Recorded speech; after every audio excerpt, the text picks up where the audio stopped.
Well, it's a, what is it? Overcast, luckily it rained overnight. Overcast, kind of chillier morning, 60 Fahrenheit, which is 14 degrees, right?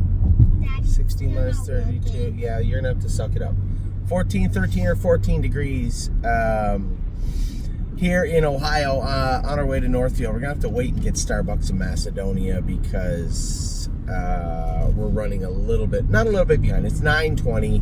I told everybody that we go last trip with the horses at 9:45. It is about a 25-minute drive right to the track, so I'll order Starbucks on the way. Makes all the sense in the world. Everybody's happy. So, on our way into the track, man, what a great night last night. You know, it just felt, you know, it feels like all summer long we've been scratching and clawing just for, and our horses have raced good. We had that month where it was, you know, it sounds stupid to say it, 1/12 of the year. We had that, it felt like a year, but that whole month where the horses just weren't clicking. You know, they weren't good, they were flat, they were sick, they had the wrong class, they had the outside post, just nothing seemed to be going right. And everything seems to be slowly coming back to what it's supposed to be. And certainly the win last night from Perfect Thought was, well, listen, it was a great point in the summer. You know, I wish we had more of them, but you know, as I said, it's been one of those summers where it's been a grind. You know, it's been a battle every day, every week, every month of the summer. It's been a fight. So I'm glad that Perfect Thought was a winner last night. Gorgeous Package won last night too. Kind of stole all her thunder. A new lifetime mark at 52-3 for Gorgeous Package. A great class for her. She should be in a great spot. Heading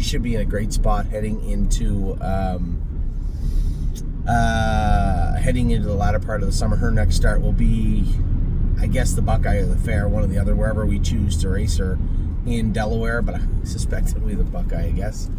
And we started the day with Cherry's Girl. Cherry's Girl, I told Mike, I said, you know, she can leave really good. She can leave really, really good, get off the car good, get you spotted, but I guess coming off the car, Mike looked left, and Aki's always a tough customer anyway. And as it turned out, you know, likely what would have happened is Aki would have pushed through, put Mike in the 2-hole, and then you saw what happened later on in the mile. Aki's horse actually walked and faltered pretty good. He would have been spit out the back. So as it turned out, it worked out great. Mike ended up with she was like 4 wide coming out of the last turn. Ended up a good 4th. Her next start will also be in Delaware. She'll be racing in the Standardbred in Delaware on Jug Week. So Cherry's Girl started off the day good. The only flat mile of the day was really riding the rodeo. I thought the way he got her off the car, got her situated in the 2-hole, she would have followed and won a good mile. And I'm sure I'm going to get emails today from people saying, well, maybe we should just turn her out, or maybe, you know, have the vet look at her. She's in the sale on Monday, and there's a reason for it. I like the filly, but when you look at let's say there's a giant ladder of 2-year-old pacing fillies in Ontario. We won't use North America, we just use Ontario because she's an Ontario bred. Look at where she sits on that ladder and tell me where she's going to sit. She's going to be priced as such that somebody's going to scoop her up on Monday and they'll be happy. You know, the filly will be able to do what they need her to do. But she's not doing what we need her to do, and we have to be cognizant of that as we move forward, especially now into the fall. What horses, and there are some horses that I turned out on flyers. There are some horses that I turned out and said, geez, I think this horse will be a quality animal when they come back, but they have to exhibit certain qualities, right? And I keep saying this, you know, somebody said the other day, it seems like every day you're talking about it, you know, surely everybody understands now. But you have to understand, if you're out there listening to this and you're the person saying, oh my God, this speech again about the horses, you have to understand, we have all different walks of life. People own horses in this stable, right? All different levels of knowledge of horse racing. And for the person that just likes a horse and really likes to go out and watch the horse race, it's important to them. So I understand that hits home for those people. But surely you understand also that we're trying to build a stable that's strong. And, you know, sometimes you have to trim those branches. And when it comes to the horses that just aren't going to cut it, or that are fringe players, you look at a horse I told you yesterday, like Patrick the Piranha, that's in the sale on Monday. There's a quality horse that will absolutely has every chance to win today, and probably 51. But when you look at the class ladder and where he fits and what he has to do, I try my hardest to stay, and I get emails all the time from people saying that ladder racing, there's nothing wrong with that. Well, not in this barn. It's not going to happen. I want to be able to build a stable where when our horses go on the track, we're confident they have a shot to win. And if we buy the right horses, move them when they're getting out of those classes, replace them with horses that fit in those classes, open pacers, open trotters, non-winners of 1 up to 10, move them around to Ontario, Northfield, Meadows, Scioto, Southern Ohio, wherever you have it, then yes, we can have a stable like that. And no, I'm not going to race those horses. And for the people that want to race those horses out there, here's a great opportunity to scoop up a quality pacer. Patrick DePrana has raced consistently and full-time for us since we got him. There's a horse I won in the fastest mile I've ever won, I believe, 48-4. Patrick DePrana won first over at the Meadows, and he won the Open that day. He's raced multiple times, 49-50, just got beaten 49-4 this summer alone. So he is a quality horse. There's nothing wrong with him. Look at his pictures online. The horse looks like $1 million. Put weight on, it's sharp, shiny. But that's not what we're trying to do. And I know I had emails from other people saying, well, Anthony, surely if you're going to move Patrick DePrana, then JK Victory and Greatest Ending would be on that list too.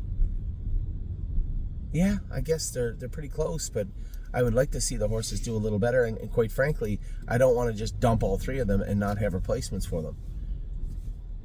Surely you don't think I don't have replacements in mind for those horses. It's just that transition can't happen like that, right? It has to be, we have to turn them over, but it has to be at a proper rate.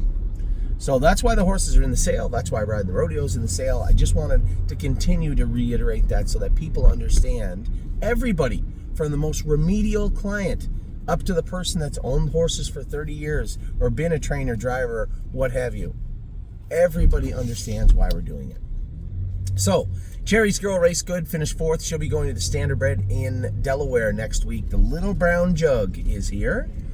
Riding the Rodeo will be in the sale on Monday. She will be leaving us. Gorgeous Package raced good. She'll be in. And the great thing... Gorgie, yeah. The great thing about that Delaware Buckeye, even if she wins it, it doesn't count as a win. It counts as a fair win. So in Ohio, it's a 0 regardless.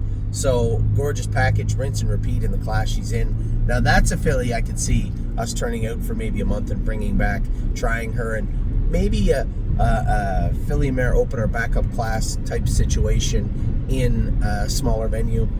Whether, I shouldn't say a smaller venue, I guess wherever we could race her, she's always going to have the worth she has now, right? She's always going to have that. So I'm a little more optimistic on the outlook of Gorgeous Package, especially since you've seen she's made breaks, she's running in. That stuff will dissipate as she matures also, right? We turn her out and give her a little time off, train her back and race her. She's going to be fresher. She's going to feel good. And she's going to continue to be, I think, a quality filly / mare for us. And then Perfect Thought, just a shining point in the season. Her and Jailbird Jog have kind of traded blows. I think she's gone ahead now of the stable leader. Well, I guess she just went at 51, won a New Jersey Classic final, and has more money made. So yes, she did go ahead. But Jailbird Jog has a $400,000 final in the Bluegrass and the other big stake race in Kentucky.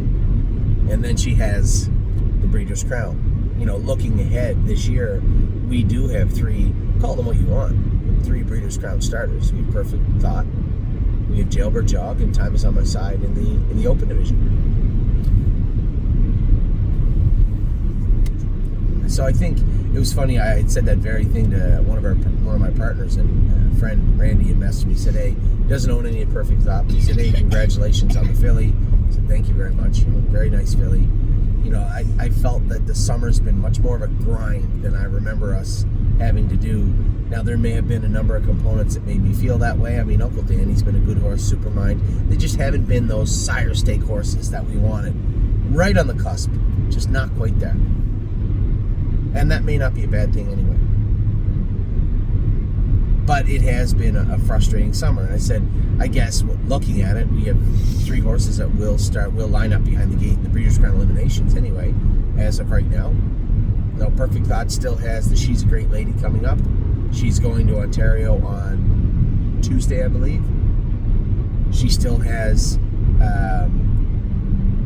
the Breeders' Crown after that, and then she can finish off her year right at the Meadowlands in the Three Diamonds if you want to. Been very lightly raced filly. We forget about that because everything has just been a whirlwind all summer.